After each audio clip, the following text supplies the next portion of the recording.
ನಾರಾಯಣಂ ಗುಣೈಃ ಸರ್ವೈಃ ತೀರ್ಣಂ ದೋಷವರ್ಜಿತಂ ಜ್ಞೇಯಂ ಗಮ್ಯಂ ಗುರುಂಶ್ಚಾಪಿತಂ ಸ್ವಾಸೂತ್ರಾರ್ಥ ಉಚ್ಯತೆ. ಓಂ ಓಂ ಅಥಾತೋ ಬ್ರಹ್ಮ ಜಿಜ್ಞಾಸಾ ಓಂ. ಯಾವುದಾಚೀಗ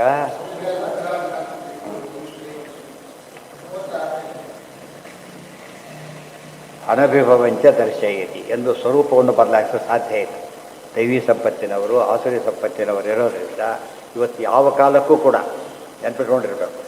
ಎಲ್ಲರೂ ಮೆಚ್ಚ ಸಿದ್ಧಾಂತ ಅಂತ ಕೊಳ್ಳಕ್ಕೆ ಬರೋದಿಲ್ಲ. ಯಾತಕ್ಕೆ ಅಂದರೆ ಎಲ್ಲರೂ ಒಂದೇ ರೀತಿ ಇಲ್ಲ ಅಂತ.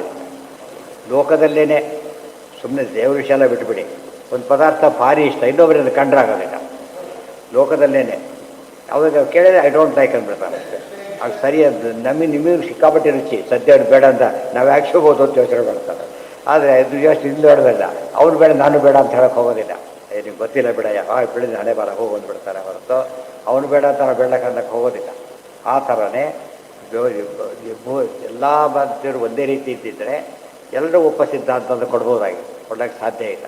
ಆದರೆ ಎಲ್ಲ ಸರ್ಕಾರನ ಒಪ್ಪರು ಸಿಗ್ತಾರೆ ನಿಮಗೆ. ಯಾರಿದ್ದಾರೆ ಅವರವರಲ್ಲೂ ವಿರೋಧ ಇರುತ್ತೆ, ಬೇರೆಯವರು ವಿರೋಧ ಮಾಡ್ಬೋದು ಅಂತ ಹೇಳಿ ಅದು ಸರ್ಕಾರ ಇಲ್ಲ ಅಂತ ಹೇಳಕ್ಕೆ ಬರೋದಿಲ್ಲ.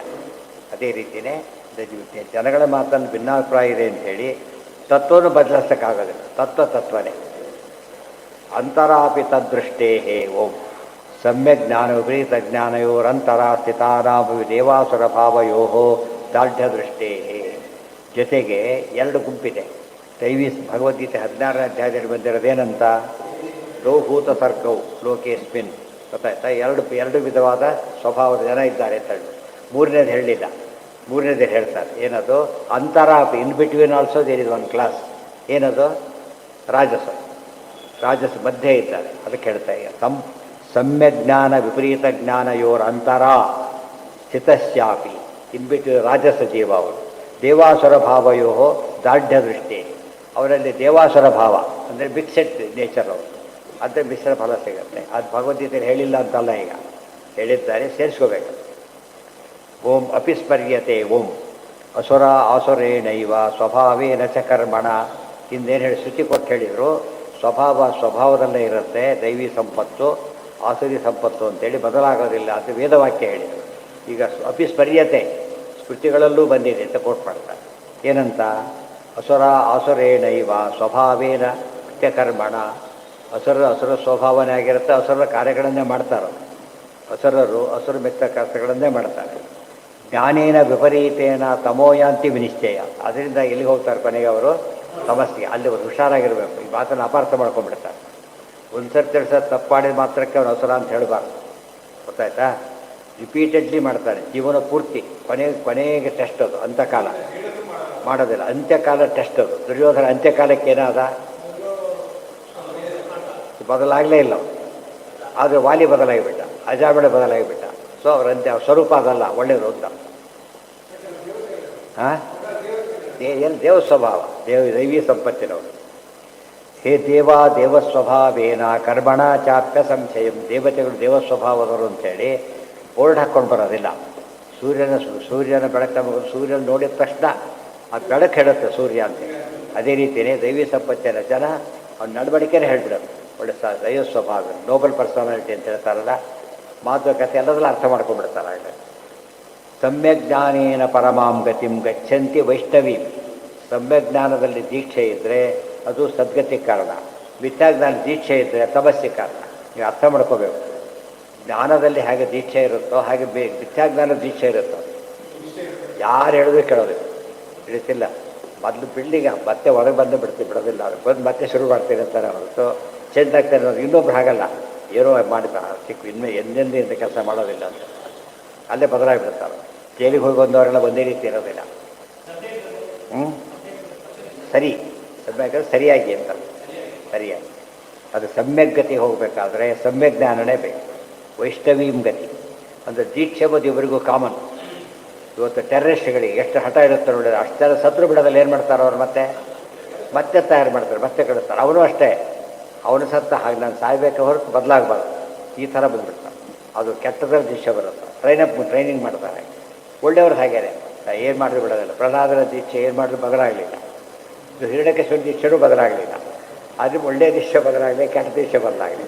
ಅದು ಬರೀ ದೀಕ್ಷಾವಂತ ಅಂಥೇಳಿ ನಾವು ಅಪ್ಪ ಏನು ದೀಕ್ಷೆ ಫಸ್ಟ್ ಕೇಳಬೇಕಲ್ಲ ನಾವು ಕೇಳಬೇಕು. ಇವಾಗ ಒಳ್ಳೆ ಆಗಿದ್ದರೆ ಒಳ್ಳೆ ದೀಕ್ಷೆ. ವ್ರತ ಮಾಡ್ತಾ ಇರೋ ತಕ್ಷಣ ಖುಷಿ ಪಡೋದ, ಒಟ್ಟಿಗೆ ಹೋಗಿ ವ್ರತ ಮಾಡಿ ಏನು ಮಾಡ್ತೀರ ಅವ್ರನ್ನ ಮನೇಲಿ ತಿನ್ನೋದೇ ಇಲ್ಲ, ಈ ತೊರತಾನ ಅದು ಇಷ್ಟು ಮೂರ್ಖತನದ ವ್ರತ ಮಾಡಬಾರ್ದು. ನಾನಯೋರ್ ಅನ್ಯಥಾ ಭಾವ ಕದಾಚಿತ್ ಪಾಪಿ ವಿದ್ಯತೆ. ಎಷ್ಟೊತ್ತಕ್ಕೆ ಅದು ಹೀಗೆ ಮಾಡ್ತಾರಂತೆ. ಯಾವುದೋ ಕ್ಷೇತ್ರಕ್ಕೆ ಹೋಗಿರ್ತಾರೆ, ನಮಗೆ ಬಡಿ ಊಟ ಆಗಬೇಕು, ನಾವು ಹೋಟ್ಲಲ್ಲಿ ತಿಂಬೋದಿಲ್ಲ ಅಂತೇಳಿ ಅವ್ರು ಯಾರೋ ಹೇಳ್ತಾರಂತೆ, ಅಲ್ಲಿ ಹೋಟ್ಲಿದೆ ಹೋಗಿ ತಿಂದು ಬನ್ನಿ ಅಂತ ಕೇಳಿದರೆ ಅವ್ರು ಹೋಗೋದಿಲ್ಲ.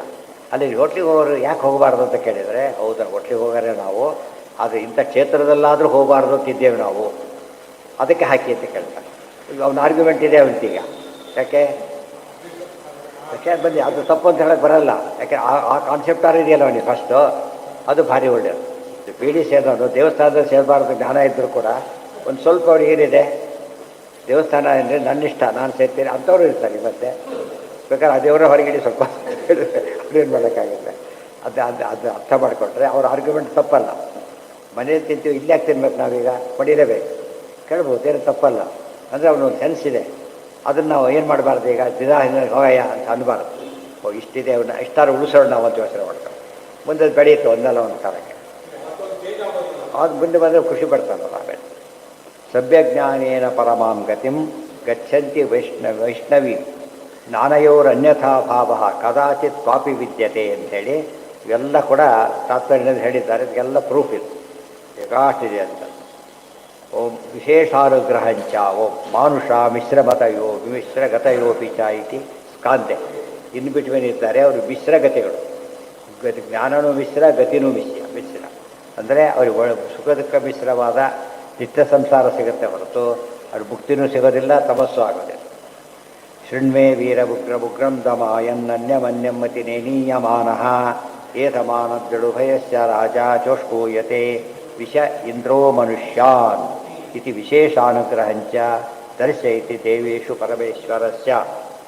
ಆದರೆ ಇದ್ದರೆ ಬಿಡಿ, ಅವ್ರು ಬಿಡಿ, ಹೌದು ಪಾಪ ಒಳ್ಳೆಯವರಿರ್ತಾರೆ ಕೆಟ್ಟವರಿರ್ತಾರೆ, ಏನು ಮಾಡೋಕ್ಕಾಗತ್ತೆ, ಹಾಗನ್ಬಾರ್ದು. ಮತ್ತೆ ಕೆಲವರಿಂದ ಕಳತನ ಮಾಡ್ತಿದ್ದ, ಬಿಡಿಸಿ ಅಂತ ಒಂದು ಜಾಮೀನು ಹಾಕಿದ್ರು, ಜಾಮೀನು ಕೊಡಿ. ಯಾಕೆಂದರೆ ಅವ್ನ ಸ್ವಭಾವನೇ ಕಳತನ ಮಾಡೋದಾದ್ರಿಂದ ಬಿಡಿಸಿ ಅಂತ ಕೊಡೋಕ್ಕಾಗತ್ತಾ, ಕೇಳೋಕ್ಕಾಗತ್ತಾ? ಆ ರೀತಿ ಏನು ಹೇಳಬೇಕಾಗಿದ್ದರೆ ಹಾಗಿದ್ರೆ ಬಿಡೋದೇ ಇಲ್ಲ ಅವು. ಯಾತಕ್ಕೆ? ಅಟ್ಲೀಸ್ಟ್ ಅವ್ರು ಇಲ್ಲಿದ್ದರೆ ಉಳಿದವ್ರು ಸೇಫ್ ಆಗಿರ್ತಾರೆ. ಆ ರೀತಿ ಆ ಕಾರಣ ಅಗೇನೆಸ್ಟ್ ಆಗಿಬಿಡುತ್ತೆ. ಅವ್ನ ಸ್ವಭಾವ ಅನ್ನೋ ಮಾತಿಗೆ ಏನಿರ್ತದೆ, ಕೆಲ ಹಲ್ಟಿ ಹೊಡಿತಾರೆ ಸ್ವಭಾವ ಅಂಥೇಳಿ ಅದನ್ನು ಒಪ್ಲಕ್ಕಾಗಲ್ಲ. ಹಾಗೆ ಅಲೋ ಮಾಡಬೇಡಿ ಅನ್ಬೇಕು. ಅದು ದೇವ್ರು ಏನು ಮಾಡಿದೆ ಈಗ ಈ ಮಾತು ಯಾತಕ್ಕೆ ಬಂತು ಅಂದರೆ, ಬಿಡಿ ಅವ್ರ ಪಾಡಿಗೆ ಅವರು ಇವ್ರ ಪಾಡಿಗೆ ಇವರು, ನೀವ್ಯಾಕೆ ಮಧ್ಯೆ ತಲೆ ಹಾಕ್ತಾ ಇದ್ದೀರಿ? ದೇವ್ರು ಹೇಳ್ತಾನೆ ನಾವು ಸುಮ್ಮನೆ ಕೊಡೋದಿಲ್ಲ, ಅವ್ರ ಮೇಲಕ್ಕೆ ಎತ್ತೇನೆ, ಒಳ್ಳೆಯವ್ರನ್ನ ಕೆಳಗೆ ತುಳಿತೇನೆ ಅಂತ ಹೇಳಿದ್ದರಿಂದ ಬೆಲೆ ಇದೆ. ಇವತ್ತು ಸುಮ್ಮನೆ ಅವ್ರು ಅಡ್ಡ ಜಾಣ ಇದ್ದರೆ ಪ್ರಶ್ನೆ ಇಲ್ಲ, ಫೇಲ್ ಆಗ್ತಾನೆ ಅವಾಗ ಗೊತ್ತಾಗುತ್ತೆ ರಿಸಲ್ಟ್. ಫೇಲ್ ಆಗ್ತಾನೆ ಅಂತ ಹೇಳಿದಾಗ ಅದು ಅಡ್ಡ ಕಾರಣ ಇರ್ಬೋದು, ಫೇಲ್ ಆಗಿದ್ದು ಸತ್ಯ. ಅದರಿಂದ ನಾನು ಶಿಕ್ಷೆ ಕೊಡೋ ವ್ಯವಸ್ಥೆ ಇದೆ, ಅವರಿವರಲ್ಲ, ದೇವ್ರು ನಾನೇ ಕೊಡ್ತೀನಿ ಅಂತ ಹೇಳ್ಬಿಟ್ಟಿದ್ದಾರೆ. ಇಲ್ಲಿ ಶೃಣ್ಯ ವೀರ ಉಗ್ರಂ ಅನ್ಯವತಿ ನೇನೀಯಮಾನಃ. ಇದೆಲ್ಲ ಕೂಡ ಅರ್ಥ ಮಾಡಿಕೊಂಡ್ರೆ ಇದೆಷ್ಟು ಕೂಡ ಯಾವುದಕ್ಕಿದು 16ನೇ ಅಧ್ಯಾಯ ಭಗವದ್ಗೀತೆಗೆ ಇಷ್ಟು ಕೂಡ ಬೇಕು. ವಿಶೇಷಾನುಗ್ರಹಂಚ ದರ್ಶಯತಿ ದೇವೇಶು ಪರಮೇಶ್ವರಸ್ಯ. ಪರಮಾತ್ಮ ಸಜ್ಜನರಲ್ಲಿ ವಿಶೇಷ ಅನುಗ್ರಹ ಮಾಡೋದರಿಂದ ಸಜ್ಜನರಾಗೇ ಇರಬೇಕು, ಅವರು ದುಷ್ಟರಾಗಬಾರ್ದು ಅಂತ. ನಾವು ಜನ ಏನು ತಪ್ಪು ತಿಳ್ಕೊಂಡ್ಬಿಟ್ರು, ಮಾತುರ ಮಾತು ಭಾರಿ ದೊಡ್ಡವರು, ಉಳಿದವರೆಲ್ಲ ಅಯೋಗ್ಯರು ಅಂತ ಹೇಳಿದರೆ ದೊಡ್ಡ ಗಲಾಟೆ. ಹಾಗೆ ಹೇಳೇ ಇಲ್ಲ. ಹೇಳ್ತಿರೋದು ದೈವ ಸಂಪತ್ತಿನ ಲಕ್ಷಣ ಅಭಯಂ ಸತ್ವ ಸಂಸ್ಕೃತಿ ಅಂತ ಹೇಳಿದರೆ ಹೊರತು ಯಾವುದು ಮೆನ್ಷನ್ ಮಾಡಿ ವ್ಯಕ್ತಿತ್ವ ಹೇಳೇ ಇಲ್ಲ. ಈ ಥರ ಗುಣ ಇರಬೇಕು ಅಂತ ಹೇಳ್ಬಿಟ್ಟಿಲ್ಲ. ಅಂದಮೇಲೆ ನಮ್ಮನ್ನು ಬೈತಾರೆ ಅಂತ ಯಾಕೆ ತಿಳ್ಕೊಬೇಕೀಗ? ಅಬೌವ್ 35 ಬಂದಲ್ಲಿ ಪಾಸ್ ಆಗ್ತಾರೆ ಅಂತ ಕೇಳಿದರೆ ಯಾವನು ತೊಗೊಂಡಿಲ್ಲ, ಅವನ ನನ್ನ ಬೈತಾರೆ. ಅಲ್ಲ, ನೀನು 37 ಬಂದಿದ್ದರೆ ನಿನಗೂ ಅಪ್ಲೈ, ಉಳಿದ್ರೂ ಅಪ್ಲಿಕಬಲ್ಲೇ ಅದು. ಆ ಮಾತು ಹೇಳಿಲ್ಲ ಅವರು, ತಾನೇ ಅನ್ಕೊಂಡ್ಬಿಟ್ಟ ಅವನು. ಯಾತಕ್ಕೆ? ಅವನು ನಾನು ಕಡಿಮೆ ಬಂದಿದ್ದು ನನ್ನ ಹೆಸರು ಸೇರಿಸಿದ್ದಾರೆ ಅಂತ. ಅಲ್ಲ, ಉಳಿದವ್ರಿಗೆ ಅದು ಸೇಮ್ ಥಿಂಗ್ ಅಪ್ಲೈಸ್. ಅದು ಅರ್ಥ ಮಾಡಿಕೊಂಡ್ರೆ ನಮ್ಮಲ್ಲಿ ತಪ್ಪು ಕಲ್ಪನೆ ಇದೆ. ಹೇಳೋರು ತಿಳ್ಕೊಳ್ಳೋರು ಹಾಗೆ, ಹೇಳೋರು ಹಾಗಾಗಿಬಿಡ್ತಾರೆ. ನಮ್ಮ ಮಠ ಶಿಷ್ಯ ಅಂದರೆ ಮೋಕ್ಷ ಗ್ಯಾರಂಟಿ.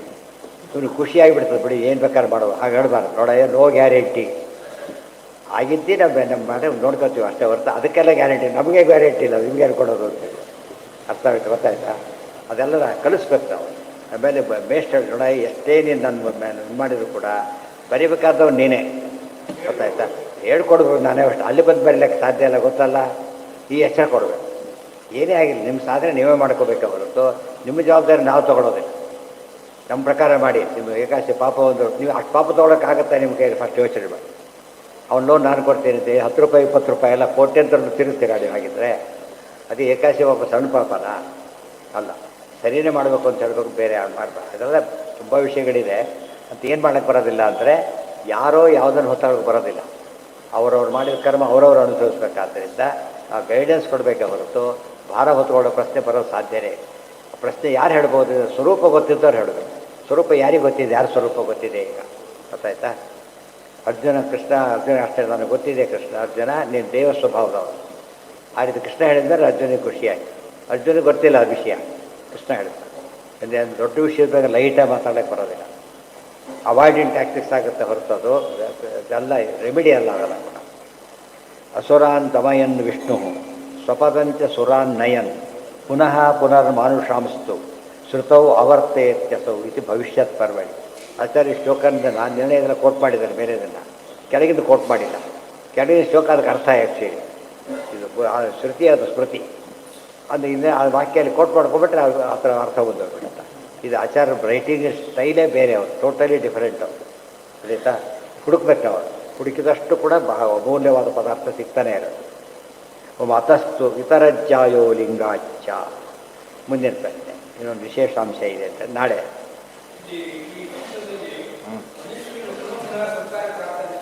ಹೌದು, ಯಾರಿಗೆ? ಮನುಷ್ಯರು ಅಂದರೆ ಈ ಮನುಷ್ಯರಲ್ಲ, ನಿತ್ಯ ಸಂಸಾರಿಗಳು ಅಂತ ಅರ್ಥ. ಉತ್ತಮ ಮನುಷ್ಯ ಅಂದರೆ ಅವನು ಸಾತ್ವಿಕ, ಅಧಮ ಮನುಷ್ಯ ಅಂದರೆ ತಾಮಸ, ಬರೀ ಮನುಷ್ಯ ಅಂದರೆ ಮಧ್ಯಮ, ನಿತ್ಯ ಸಂಸಾರಿ ಅಂತ ಅರ್ಥ. ಇನ್ನೊಂದು ಅಪಾರ್ಥ ಮಾಡ್ಕೊಬಾರ್ದು. ಮತ್ತೆ ಮನುಷ್ಯರು ನಿತ್ಯ ಸಂಸಾರ, ಅವರ ಮನುಷ್ಯರಾದರೆ ನಿತ್ಯ ಸಂಸಾರಿಗಳು, ಅದು ಏನು ಉಪಯೋಗ ಅಂತ ಬಿಟ್ಬಿಡ್ಬಾರ್ದು. ಅದಕ್ಕೆ ಹೇಳಿದ್ದಲ್ಲ ಅದು.